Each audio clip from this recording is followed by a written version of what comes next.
kita berharap sekiranya ada pasangan-pasangan yang nak menyertai, sila daftar dengan cepatlah dengan MPWP daerah masing-masing. Okey, kita dah selesai 4, kita ada 6 lagi lah.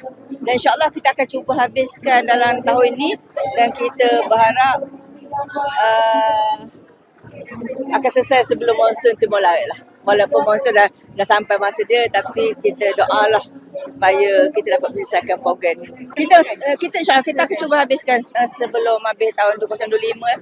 20 Disember di Rompin. InsyaAllah. Kali ini Alhamdulillah kita meraihkan pasangan pengantin daripada Parlimen Temerloh dalam Perangai Angin Suri yang dianjurkan oleh Kerajaan Negeri lah. Hari ni berapa pasangan? Hari ni 8. Memang 10 tapi ada dua pasangan yang menarik diri di saat akhir.